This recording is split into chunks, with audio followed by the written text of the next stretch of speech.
تو یہ ملا کے ہو جاتے ہیں 21 پیپل پارٹی کے، 4 ان کے۔ اس میں ناظرین طریقہ کار بھی میں ذرا آپ کو بتا دوں، اس میں کوئی الیکشن نہیں ہوتا لیڈر آف دی اپوزیشن کے لیے سینٹ میں، بلکہ جو بندہ بننا چاہتا ہے لیڈر آف دی اپوزیشن وہ سگنیچرز لیتے ہیں سینیٹرز کے، حمایت یافتہ جو ان کے حمایتی سینیٹرز ہوتے ہیں جو کہتے ہیں کہ یہ بندہ ہونا چاہیے لیڈر آف دی اپوزیشن، تو وہ اس کے وہ سگنیچرز کر کے دے دیتے ہیں چیئرمین سینٹ کو۔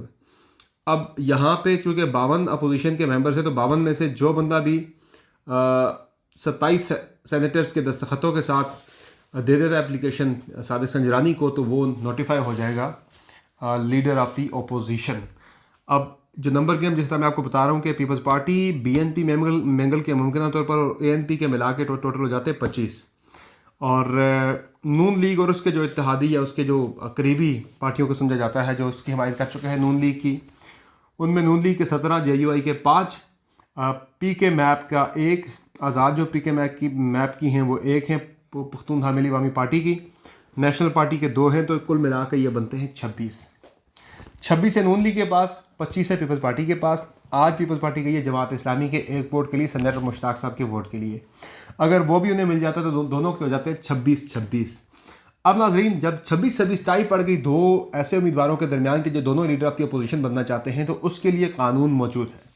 تو یہ ناظرین سینٹ کے رولز، سینٹ کے جو قواعد و ضوابط ہیں، رولز میں جو اس کا آرٹیکل 16 ہے یا پیرا 16 جسے کہا جا سکتا ہے، وہ ہے declaration of leader of the opposition.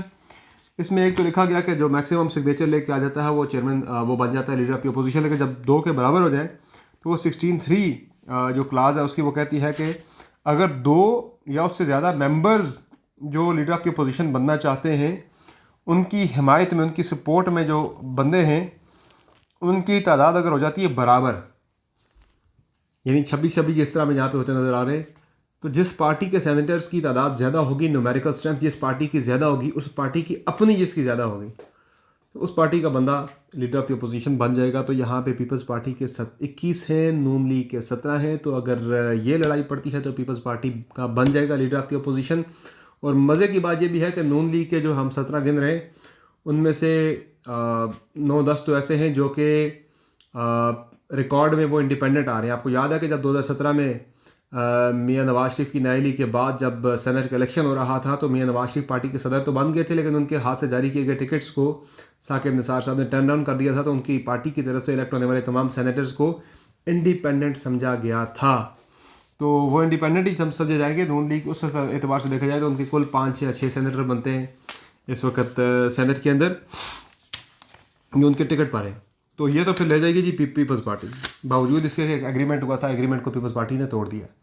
دوسرا معاملہ کوئکلی میں ذرا مریم نواز کی تھوڑی بات کر لیتے ہیں۔ مریم نواز کی پیشی ہے، آج یہ فیصلہ ہوا ہے کہ مریم نواز کے معاملے میں تمام لوگ جو ہیں وہ پی ڈی ایم کے مل کے جائیں گے۔ پیپلز پارٹی تو کہ مجھے لگتا ہے کہ نہیں جائے گی، لیکن ایک بڑی سمپل سی بات ہے کہ مریم نواز سے کچھ سوالات پوچھے گئے ہیں، انہوں نے جا کے نیب میں ان سوالوں کے جواب دینے 18 اگست کو بھی 11 اگست کو بھی جب مریم نواز پیش ہوئی تھی ان کے ساتھ بہت بڑا ایک لاؤ لشکر گیا تھا، تو اس میں آپ کو یاد ہے کہ بڑی مارا ماری ہوئی تھی، بڑا پتھراؤ ہوا تھا، بڑی لڑائی ہوئی تھی پولیس کی اور نون لیگی کارکنان کے درمیان۔ تو اب بھی اگر پی ڈی ایم کی دیگر جماعتیں اپنی قیادت اور کارکنان کو لے کے جاتی ہیں مریم نواز کی پیشی پر، تو حالات خراب ہونے کا اندیشہ ضرور موجود ہے۔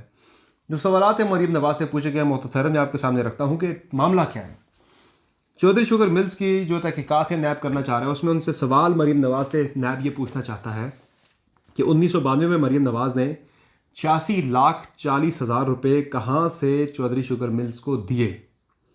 سوال نمبر 2 ان سے جو نیب جاننا چاہ رہا ہے وہ ہے 3 غیر ملکیوں سے 1,15,00,000 شیئر جو ہیں ان کی ٹرانسفر ڈیڈ جو ہے وہ مریم نواز دکھا دیں، اور 1,15,00,000 شیئرز خریدنے کے لیے مریم نواز کے پاس پیسے کہاں سے آئے۔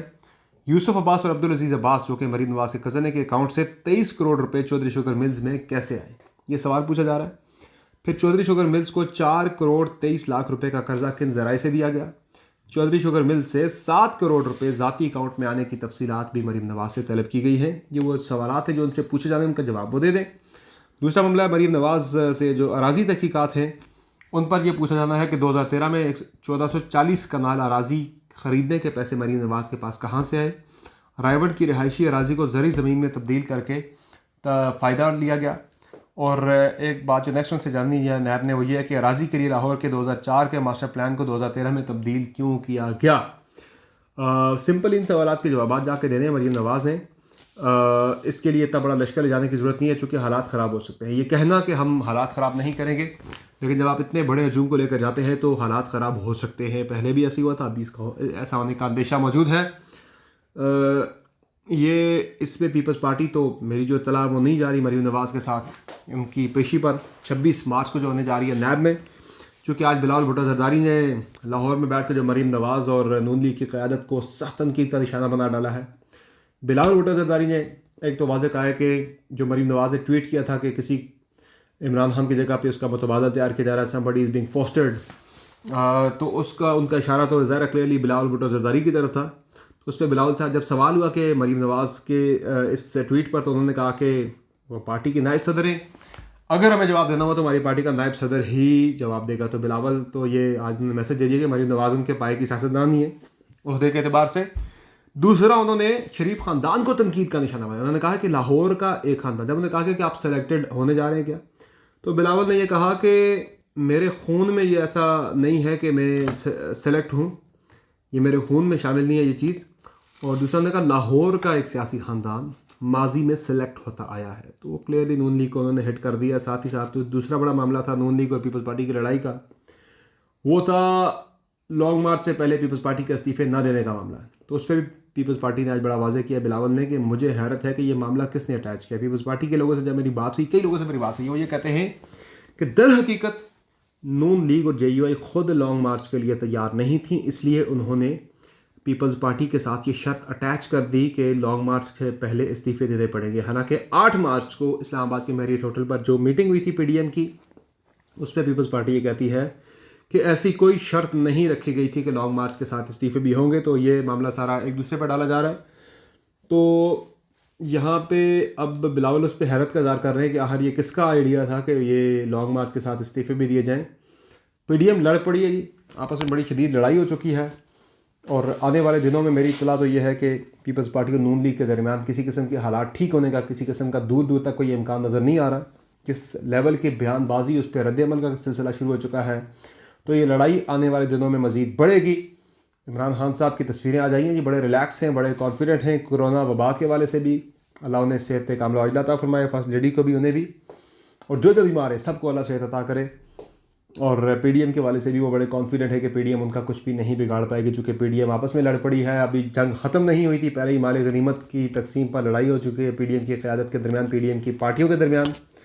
تو آنے والے دن تحریک انصاف کے لیے خیر کے دن نظر آ رہے ہیں، بہتری کے دن نظر آ رہے ہیں. کوئی زیادہ مشکلات عمران خان گورنمنٹ کے لیے نظر نہیں آ رہی، چونکہ جو تھوڑی بہت مشکلات پیدا کر سکتی تھی پی ڈی ایم وہ آپس میں لڑ پڑی ہے.